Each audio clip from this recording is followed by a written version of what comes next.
Muy buena gente, ¿qué tal? Bienvenidos a Leo Historias. Hoy les traigo para analizar una de las obras más importantes de la literatura universal. Como ven en pantalla, se trata de Don Quijote. ¿Qué decir de esta obra que ya no se haya dicho o estudiado? Don Quijote es la cúspide literaria, no solo en español, sino quizás de la historia. Es la novela que sentó las bases. Si ustedes leen una novela hoy en día es gracias a Miguel de Cervantes Saavedra, que escribió justamente Don Quijote de la Mancha. En realidad, el título original es El ingenioso hidalgo Don Quijote de la Mancha. Primero que nada, Cervantes era obviamente español. Tuvo sus aventuras, también participó en la famosa batalla de Lepanto, lo capturaron unos piratas que pedían recompensa por él, entre otras aventuras que vivió. También estuvo preso un buen tiempo, hasta que pudo volver a su hogar. Don Quijote no es la primera novela de él, sino que la primera novela es La Galatea, que es una novela pastoril, que es un subgénero narrativo épico que se configuró históricamente en el Renacimiento. Don Quijote ya es, como les mencionaba, una novela más moderna. En ese tiempo estaban las novelas pastoriles, como por ejemplo El Lazarillo de Tormes, la más famosa de este género, de autor anónimo, o la ya mencionada justamente La Galatea. Cuestión de que por eso mismo impacta tanto Don Quijote, porque es una novela transgresora, no es nada de lo que se haya visto antes en su tiempo. La primera parte sale en 1605. Desconozco si Cervantes la planeó como dos partes, al menos en el prólogo dice que sí, pero Cervantes no era de hacer segundas partes. Pero yo creo que lo hizo por algo que voy a contar más adelante. Pero bueno, la novela empieza con Don Quijote. Don Quijote que ya a la primera vista nos dice que estaba loco, que de tanto leer libros de caballería tipo el poema del Mío Cid, el Amadís de Gaula, de García Rodríguez de Montalvo y escrito en la Edad Media. Todos estos textos de caballería, novelas de caballería medieval y demás, y también poesía trovadoresca. Don Quijote tenía una biblioteca de eso.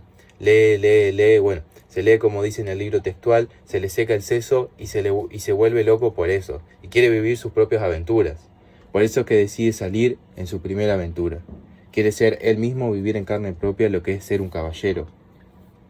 Y claro, necesitaba un escudero como todo buen caballero, que va a ser su vecino, el conocidísimo Sancho Panza, que también se roba la novela, ya que Sancho Panza es excelente.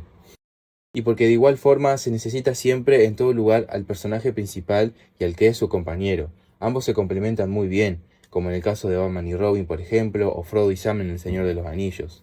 Eso de tener al personaje principal y a un compañero que esté siempre ahí acompañándolo. Eso lo creó Don Quijote también. Eso lo creó Cervantes. Don Quijote y Sancho Panza son como dos personas que se complementan en la novela. Se pelean y demás, te reís un rato. Es una novela también medio que mezcla comedia y en eso sale la primera aventura, que es cortita. La primera salida de tres en total. La primera salida la realiza con Sancho Panza. Está la famosa lucha de Don Quijote con los molinos, que piensa que los molinos son unos gigantes de hierro, y va con los molinos y se pasta ahí contra los mismos y siempre está en eso. La primera parte juega con eso, que Don Quijote está loco, que no tiene percepción de la realidad, que además lo cagan a palos todo el tiempo, piensa que es indestructible, se enfrenta con los demás y dice que es un caballero. Y bueno, los demás personajes dicen, ¿y este quién es? Y le terminan haciendo mierda al pobre Don Quijote. Y está Sancho Panza ahí salvando las papas. A veces Sancho Panza también se lleva una, se la lleva regalada por el loco. Después también tenemos otros personajes como el cura. El cura y también Don Quijote vivía con su sobrina y con la ama de casa. Y la sobrina le pide ayuda al cura. En una de las salidas de Don Quijote le queman un par de libros elegidos por él mismo y con otros amigos también de él, o uno que se llamaba ahí Nicolás. Cuando Don Quijote regresa de su primera salida todo vapuleado y quiere realizar una segunda, sus allegados hacen todo lo posible para que no salga y haga nuevamente una locura. Pero bueno, nadie puede pararlo y termina saliendo igualmente, no le importa nada. La segunda salida sigue un poco más larga y para mí la mejor de las tres, ya que se encuentran muchos personajes secundarios que le dan una riqueza a la obra. Además de que está todo perfectamente construido, no hay ningún personaje que sobre, ni ninguno de relleno o que sirva para rellenar la obra, nada. Está todo perfectamente cuajado ahí y perfectamente estructurado, que sorprende mucho para ser quizá la primera novela moderna como se le dice.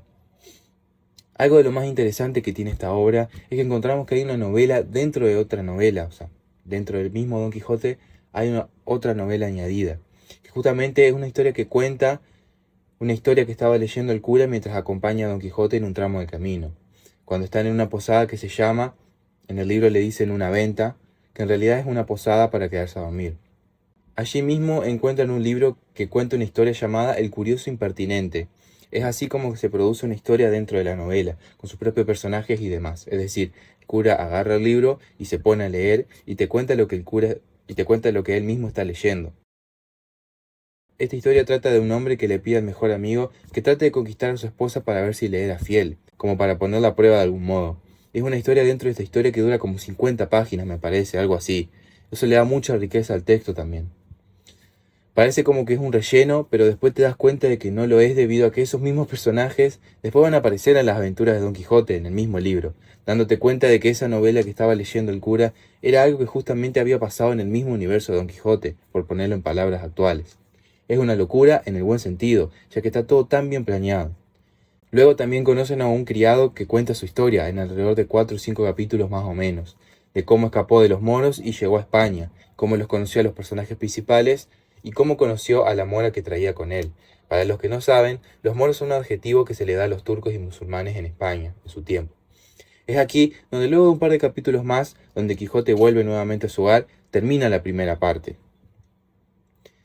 La segunda justamente sale 10 años después, en 1615, que en realidad, y en mi opinión, y la de casi todos los autores que han analizado la obra cervantina, sale debido a que fue lanzada una versión apócrifa de un autor que se hacía llamar Avellaneda, que escribe la segunda parte de Don Quijote.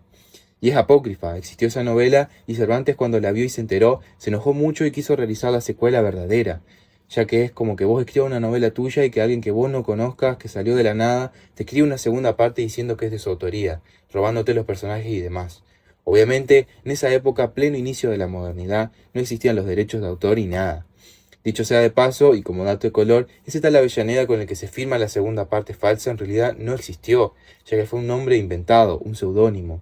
Nunca se supo quién escribió esa segunda parte y hasta el día de hoy, y supongo que hasta siempre, no se va a saber quién la escribió, porque ni siquiera el propio Cervantes lo sabía. Por lo tanto, perdurará el misterio. Entonces, cuando Cervantes vio que le había escrito una segunda parte sin su autoría, agarró y él se puso a escribir la segunda parte original para que no quedara, si se quiere decir así, manchada, entre comillas, su obra. En esta segunda parte se comenta la tercera y última salida de Don Quijote. En realidad, planean ir a Zaragoza, pero nunca llegan porque siempre les pasa algo en el camino. La primera parte, Don Quijote le había prometido una ínsula o isla a Sancho Panza si lo acompañaba en sus viajes. Y es en este contexto donde conocen a un duque y una duquesa, y Sancho cumple su sueño de tenerla debido a que se quiere volver rico, pero pasa algo en el medio y salió medio fallido. En mi opinión, me gustó mucho más la primera parte, que no quiere decir que sea mala ni mucho menos, se disfruta de igual forma, pero siento que está mejor construida la primera, sobre todo a nivel personajes, ya que los sentí mucho más entrañables. El duque y la duquesa nunca me terminaron de convencer a todo. En opiniones, por ejemplo, de Borges, le gusta mucho más la segunda, pero como digo, van en cuestión de opiniones y demás. También destaco que en esta segunda parte, cuando Don Quijote y Sancho Panza toman caminos diferentes, se van intercalando capítulos con los puntos de vista de cada uno, lo que también fue un recurso precursor e interesante en su tiempo.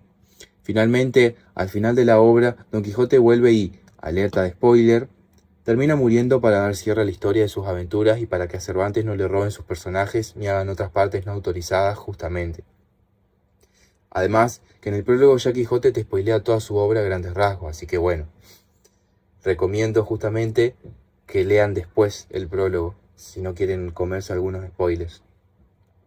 Asimismo, también me gustaría añadir que, bueno, justamente se termina matando a Don Quijote para que no se vuelvan a hacer obras apócrifas. Bueno, se ve que no conocían la cuestión de precuelas y demás, o de hacer obras antes de los personajes. Si un personaje se moría, listo, no se lo podía resucitar de ninguna forma, como suele pasar hoy en día, ¿no? Para finalizar, sin duda que Don Quijote es una obra magna de la literatura universal, segunda más vendida después de la Biblia, transgredió épocas. ¿Quién no conoce hoy en día a Don Quijote? Automáticamente alguien lo nombra y se te viene a la cabeza la famosa imagen de él con una lanza, subido a su caballo Rocinante, y de Sancho Panza subido a su asno o jumento, como se le dice también en la obra. Te terminás encariñando con sus personajes, de los cuales quizá uno no se sienta tan identificado, o quizá sí también, ¿por qué no? Considero que es una obra que hay que leerla al menos una vez en la vida, pero a su vez es una obra que hay que darle tiempo, porque no es para todas las edades por su complejidad lectora y las palabras propias de su época, pero es un libro que te recompensa y te deja absolutamente satisfecho cuando llegas a la última página. He sabido también de que hay algunos profesores que se lo dan a leer a los jóvenes en secundaria, cual me parece un error, que leer obras de estas magnitudes cuando sos tan chico te hace después odiarlas. Me acuerdo de Borges que cuenta una anécdota en una entrevista donde le cuentan a él mismo que le habían dado para leer La Divina Comedia, una novela que ni en tus 20 años podés entender perfectamente. Necesitas mucha, como es, bagaje lector para poder comprender al menos esa obra o disfrutarla. Entonces terminó odiando a Dante, le contaban a Borges y demás. Y después cuando leyó en sus 30, poco más entrado a la adultez, se dio cuenta que era bastante bueno. El mismo Borges lo cuenta ahí en una anécdota. Por eso digo que quizás dar estas novelas de esta magnitud cuando alguien es tan chico hace que después la termines odiando y no mucha gente va a volver a leerla porque se queda con la primera experiencia que tuvo y listo. Así que bueno, eso sería todo de mi parte. Espero que hayan disfrutado de este breve comentario sobre tan magna obra de la literatura. Hay muchas obras, muchos ensayos que se han hecho sobre esta obra. Me encantaría traer nuevamente otro video, darle una segunda lectura a este libro más adelante y poder también darles una especie de ensayo, videoanálisis, reseña mucho más profunda, más en detalle, más explicando ciertas cuestiones y demás, basándome en diferentes estudios que han hecho sobre esta obra. Así que bueno, si les gustó y demás, me dicen, me lo ponen en los comentarios y yo encantado de traerles nuevamente esta obra porque es impresionante, es cine, como dicen hoy en día esta obra. Así que bueno, ahora me interesaría que ustedes me comenten si leyeron esta obra, qué les pareció, les gustó, les aburrió, a qué edad la leyeron, la pudieron disfrutar. Obviamente los leo en comentarios. Muchas gracias por llegar hasta acá y nos estaremos viendo en el próximo video. Les mando un gran saludo.